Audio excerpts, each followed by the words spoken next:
In the previous exercises, you may have noticed some feedback on the screen as I sketch lines and arcs. For example, if I sketch a line and move it close to the horizontal, a small horizontal line flag pops up next to the cursor. Close to the vertical, a vertical line flag pops up. If I were to click and complete the line while the flag is showing, the line would be vertical.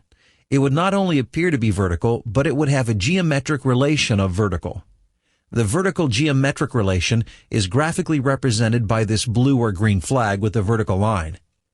I'll leave this line at an angle and sketch another line from the endpoint. Now you see a different type of feedback, these dashed lines. If I move close to this line, you see a perpendicular symbol pop up, and a collinear symbol if I move close to this line. Here again, if I were to complete the line while these symbols are showing, geometric relations of perpendicular or collinear would be added, and the associated geometric relation flag type will appear on the sketch. Geometric relations are a way for you to control the geometry you sketch. They control the way lines and other entities behave. For instance, if I sketch a vertical line and turn off the line tool, I can click and drag the line to move it.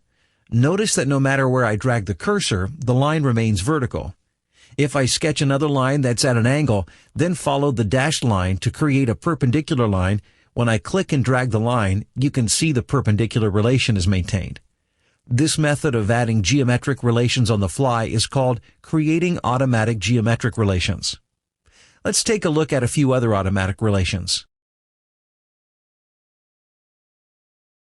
If I have an existing line in my sketch, and I would like to create a line parallel to it, I must first click on the existing line while in select mode to highlight it so SOLIDWORKS knows what sketch element I would like to create a relation with.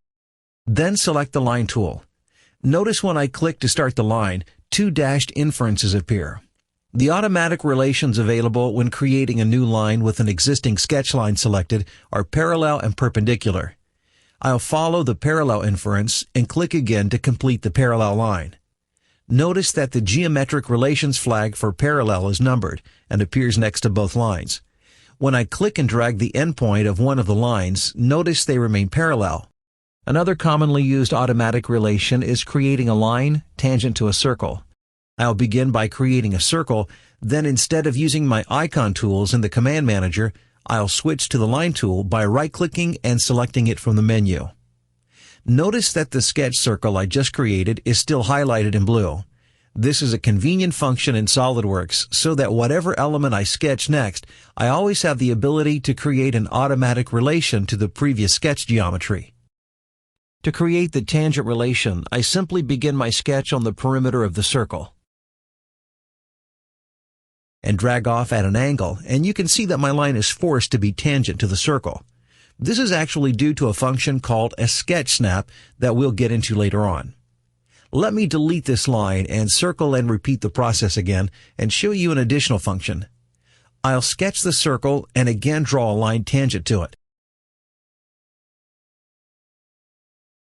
To create the tangent line, I simply clicked once on the circle and dragged my cursor away in a tangent direction. Notice that wherever I drag my cursor, the line remains tangent to the circle. If I click again to end the line, I'll have a line with a tangent geometric relation with the circle. If I don't want to have a tangent line or possibly one in the other direction, I simply move my cursor carefully back to the beginning of the line, and when I do this, notice that two inference lines appear. One is for tangent in both directions, the other is to create a perpendicular line at that point on the circle. I can follow either of these inferences to create an automatic sketch relation, or not follow either and simply create a line that is coincident to the circle.